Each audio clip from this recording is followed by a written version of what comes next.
Aloha BIOCHEM. We begin Chapter 6 on energy changes, reaction rates, and equilibrium.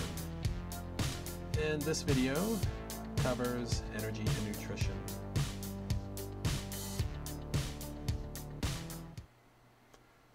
We start a new chapter now.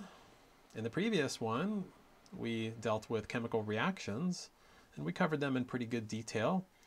This chapter covers three important aspects of reactions: their energy changes, their reaction rates, and their equilibrium. And in this lecture, we'll focus on energy and nutrition. These three aspects of reactions are listed in the title of the chapter. The energy change of a reaction concerns whether or not it produces heat. We'll see that many reactions are what are called exothermic reactions, meaning they release heat, and that heat warms up the environment of the reaction. So we'll be interested in whether or not a reaction is exothermic, and if so, how much heat does it release? The next aspect, the reaction rate, concerns how fast a reaction goes. And we'll see that there are several factors that can affect the rate of a reaction. So how can we speed up a reaction, or maybe how can we slow it down if we want? The last aspect is its equilibrium, and this deals with how far a reaction goes. And we'll see that many chemical reactions do not go all the way to completion. In other words, after a certain amount of reactant has reacted, the reaction seems to stop. Okay, and it reaches this finishing point, and that's called the chemical equilibrium of a reaction. We'll cover the energy changes of chemical reactions first, but before we do that, let's talk about energy in general. Energy, you've heard of this term before, and before we define it, let's talk about three important properties of it. This will help us get to know energy a little bit. First of all, it can be measured. Energy is a quantity that you can measure. And here are several measurements. 1 calorie, 4.184 joules, 0.003966 British thermal units, and 0.00001162 kilowatt hours. These are all equal amounts of energy, just using different units. You've probably heard of some of those units before, and we'll discuss them in a little more detail momentarily. Another property of energy is that objects possess it, though one object can lose it and another one can gain it. In other words, there can be energy inside of an object. However, the energy can move from one object to another. Okay, it can leave an object and move around if it wants. A third property is it's neither created nor destroyed. This is called the law of conservation of energy. So suppose you have a certain object and it has a certain amount of energy that it possesses, say 10 calories. An object has 10 calories of energy. That 10 calories will not just disappear. It can move, into a new object, but the 10 calories is still there. It can still be accounted for. Now, these properties of energy are very similar to the properties of mass. Okay, mass is measurable, and there are different units of mass. Objects possess mass, though one object can lose it and another one gain it. Imagine if a piece of an object breaks off and you glue it to another object. The mass has transferred from one to another. And mass is neither created nor destroyed. Okay, you don't just lose mass. It disappears into nowhere. Okay, it's always accounted for. And we do have a law of conservation of mass. So energy and mass are similar in those respects. They each have these properties. However, mass may be a little more tangible because, after all, we're more familiar with the scale. If we have an object and we want to know how much mass it has, all we have to do is put it on a scale and weigh it. Okay, it's pretty easy to account for mass. Accounting for energy is a little more tricky because measuring it is a more involved process. But as we discuss energy, I think you'll get more familiar with it and you'll get to know it pretty well. So here is its formal definition. Energy is the ability to do work. Work is anything that causes motion. So in other words, energy is the ability to cause motion. Anything that can cause motion, we say that that is energy. Here's an example of some energy. Suppose you have a contracted spring, okay, and this contracted spring has a 20-gram ball sitting next to it. Now, this spring, because it's contracted, it has the ability to do work. It can cause motion in the ball. All you have to do is release the spring and it'll send the ball flying that way. Now, because nothing is moving yet, we say that the energy is stored in the spring, and therefore we call it potential energy. Okay, potential energy is energy that is stored. Nothing is moving yet. Now suppose there is 10 joules of potential energy in the spring. If we release this spring, it will send the ball flying that way. So here's the ball moving. Maybe it's moving at 1 meter per second. Now the spring is in the relaxed position, so it no longer has energy. Okay, it doesn't have the ability to cause motion anymore. And so where did that energy go? Well, now it's in the ball. And because the ball is moving, it obviously has the ability to move something else. So, it obviously has energy since it's already moving.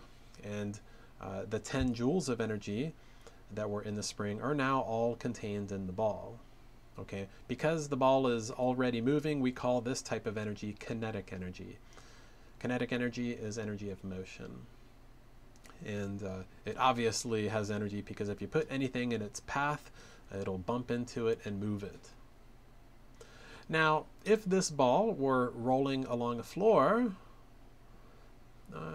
it will eventually come to a stop. Okay, it doesn't go on forever.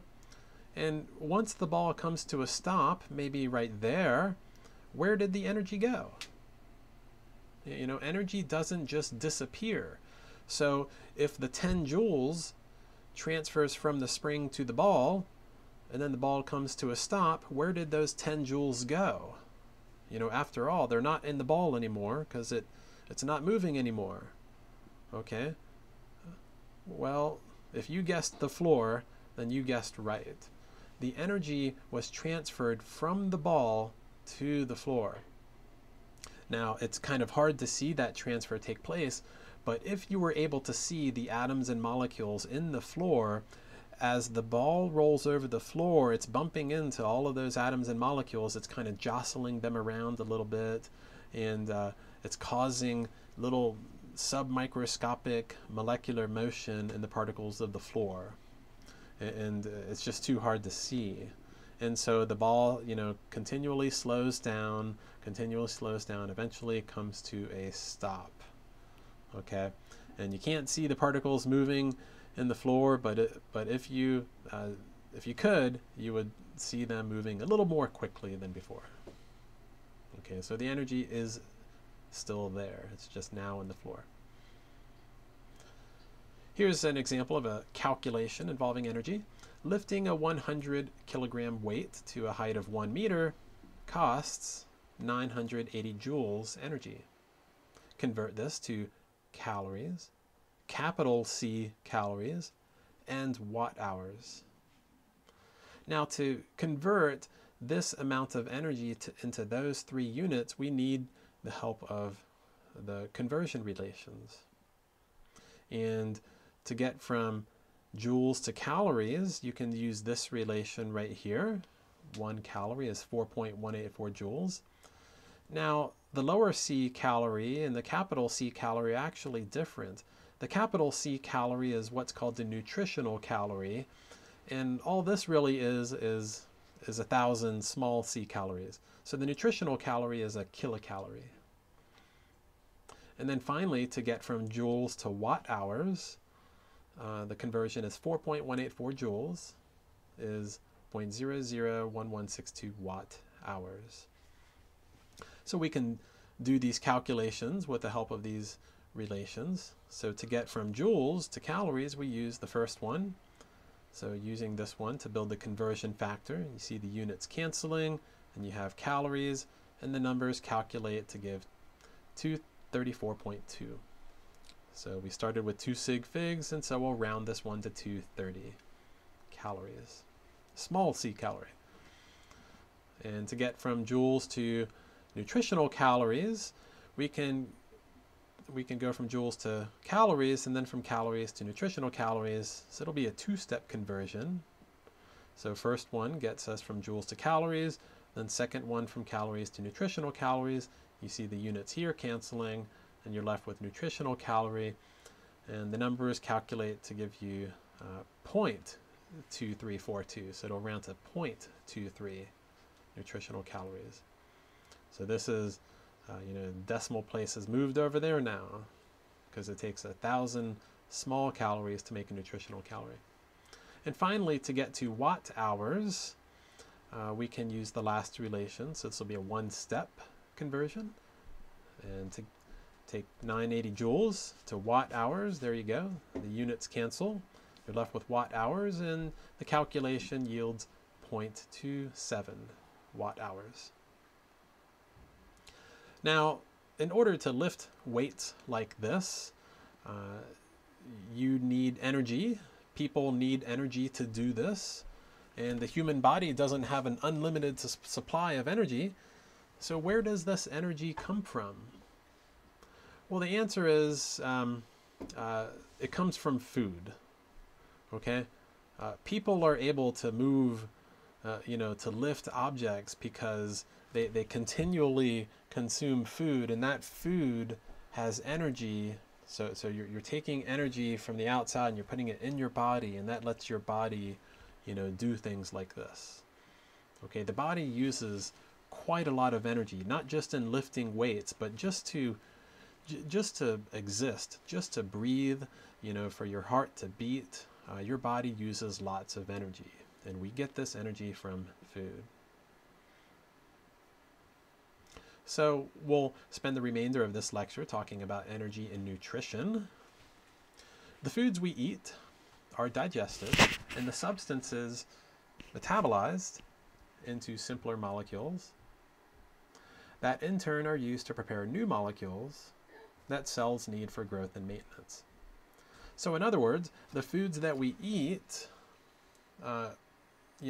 once we consume them, they go through the digestion process, and that breaks down the foods into simpler substances. The food substances are broken down, and those simpler substances are then used by the body to generate new material, that will help cells grow and be maintained. So the body breaks stuff down and it builds it back up. So you can visualize the energy moving here. The energy is in motion. It's first stored in the food molecules, and then when you consume the food, now you have the energy inside of you, and the body will use it as it sees fit. So the body is constantly using energy just by living. The body is using quite a lot of energy, and if you put too much energy inside your body, if you consume too much food and your body doesn't need all of it, it will store any excess energy as fat tissue for the most part. Now, the foods that we eat can be divided into three main categories of, here they are. So these are the three main categories of energy producing foods. All right. So there are fats. We get energy from fats. We get energy from carbohydrates, and energy from proteins. Now, let's talk about these briefly.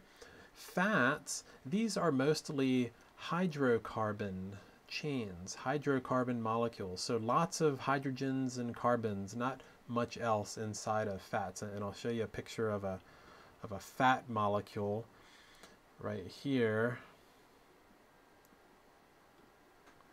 Okay, so here's a fat molecule. You see all the black and white ones, those are carbons and hydrogens. You got a few oxygens inside of fats, but mostly it's hydrocarbon. Okay, and when you start studying fats in more detail, you'll kind of classify them into saturated fats and unsaturated fats. A saturated fat, all of the carbons are saturated with hydrogens. Okay, so each carbon has 2 hydrogens attached, you know, and this one has 2 hydrogens attached, 2 hydrogens attached. But sometimes fats can be unsaturated. So here's 1 degree of unsaturation. You see these 2 carbons have a double bond, and because of that, each one of those carbons only has 1 hydrogen attached. So this is an unsaturation point right here, and this is actually a trans double bond. So we would call this a trans fat right here. A few more examples of fat molecules. So here's the skeletal structure of a fat molecule. You see all these lines and sticks. These are hydrocarbon chains, so long hydrocarbon chains. And this is your triacyl glycerol group right here. Okay, so most of the fat molecules are hydrocarbons, and this one looks like it's all saturated. I don't see any double bonds here, so this is a saturated fat. Okay, saturated fats are usually solids at room temperature, and you'll see them in butter and lard, and you got a lot of saturated fats in meats and ice cream and fried foods, cheese. Okay, now the liquidy types of fats, the oils, have some degrees of unsaturation, and so in the hydrocarbon chains you'll see some double bonds in there. Okay, so they're not saturated with hydrogens here, and these are cis double bonds. Okay, not trans double bonds. So trans double bonds are look like that, where it goes in this direction and then the other direction. Okay. Anyway, we don't need to go too far into the structure of fat molecules, but fats are mostly hydrocarbon chains. You got lots of carbons and hydrogens. They're discussed a lot in chapter 19 of your textbook. And fats, in general, on average, they provide you with about 9 nutritional calories per gram that you consume. The next category is the carbohydrate category, and carbohydrates have carbons, hydrogens, and oxygens in their molecules, and the formula of a carbohydrate looks like this, CnH2ON. So for every carbon, you have pretty much a water molecule. That's why it's called carbohydrate. Okay, carbon, hydrate, water. Okay. These are discussed in chapter 20, and these only provide about 4 nutritional calories per gram. And I'll show you a few carbohydrates. So here's so glucose and fructose. Okay, glucose and fructose. Look at the carbons right here in the glucose molecule. You see you got an OH and an H. So for each carbon you have like a water molecule. Okay, on one side you got a hydrogen, other side you got a OH. Okay, and it's like that. These are what carbohydrates kind of look like. And carbohydrates are your sugars. Okay, so you can have simple carbohydrates like glucose and fructose that you'll find in honey, but then you can have more complex carbohydrates. I don't have any pictures of those, but complex carbohydrates are like your starches and fibers that are much larger carbohydrate molecules. Okay, so they're not as sweet. The smaller carbohydrate molecules are the sweeter ones. The larger ones are not as sweet. Okay, so again, they provide about 4 nutritional calories per gram. So not as energy dense as the fats are. The third category of foods are the proteins. And proteins are made of long chains of amino acids. Proteins have a very interesting and rich structure, and these are discussed in chapter 21. Okay, they also provide 4 nutritional calories per gram, and I won't go into them in too much detail, but I'll show you a little bit about proteins. So what a protein is it's basically a long chain, of amino acid molecules that are attached together. So you can imagine, many amino acid molecules that are bonded together in this very long chain. So that's what a protein is. Now, what are amino acid molecules? Well, they look like this. Okay, amino acid molecules all look like this. Okay, and the reason one amino acid molecule is different from another one is because of what is attached to this carbon right here. Okay, so there are about 20 amino acids that are normally occurring and that make up most protein, and they're all different because of what's attached to this carbon. So as an example, the amino acid glycine is the smallest amino acid because it just has a single hydrogen attached right there. If you have a larger side chain, as they're called, attached to this carbon, you would get a different amino acid. So alanine is another one which has CH3 attached to this carbon. So you got alanine, glycine, histidine, phenylalanine, aspartic acid, lots of different amino acids, and amino acids are the building blocks of proteins. Okay, so you can imagine this protein molecule is being made up of all these individual amino acids: cysteine, styrene, glycine, phenylalanine, and so on. And so when your body consumes foods that are rich in proteins, it breaks down the proteins into the amino acids, and then it uses those amino acids to build new proteins that your body actually needs. Okay, your body relies on proteins itself. Okay, so when you consume proteins, you're giving your body the amino acids that it needs to build its own proteins. And foods rich in proteins are meats, fish, meats, and you also have them in nuts and stuff like that.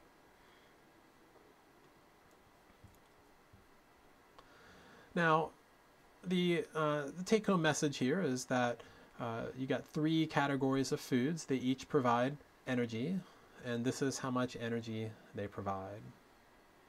So you should be able to do nutritional calculations, and here's an example of a nutritional calculation.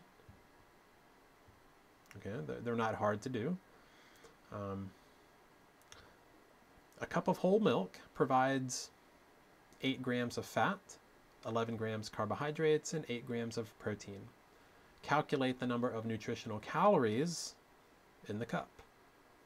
So here, you basically take your 8 grams of fat, you multiply it by how many calories per gram, and you do that for carbohydrates and proteins. Then you add it all up to figure out the total amount of calories.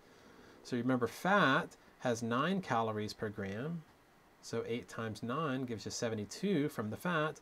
And then for carbohydrates, it's 4, so 11 times 4 gives you 44 for the carbs. And then protein's also 4, so 8 times 4 is 32 calories for the protein. Then when you add all that up, you get 148 nutritional calories, rounds to 150. So that cup of whole milk altogether provides 150 nutritional calories. Now, when you see food labels like this. Okay, so here's a food label. You know, it tells you how many grams of fat. Okay, sometimes it'll tell you the different types of fats that are in there, but here, using a nutritional label and the grams of the fats, here you got grams of carbohydrates, 42 grams carbohydrates, and grams of proteins, we can estimate the number of nutritional calories in the foods, you know, by doing the calculation ourselves if we wanted to. And so, you know, here's another one right here. This looks like a cup of yogurt or something. You know, this one, non-fat yogurt, it's got 0 grams fat. It's got some carbs, 26 grams carbs and 6 grams protein. Okay, so the calculations are pretty straightforward, okay, as we just did right here. So that's it for this video. In the next video, we'll discuss energy changes in chemical reactions. So stay tuned for that. Aloha.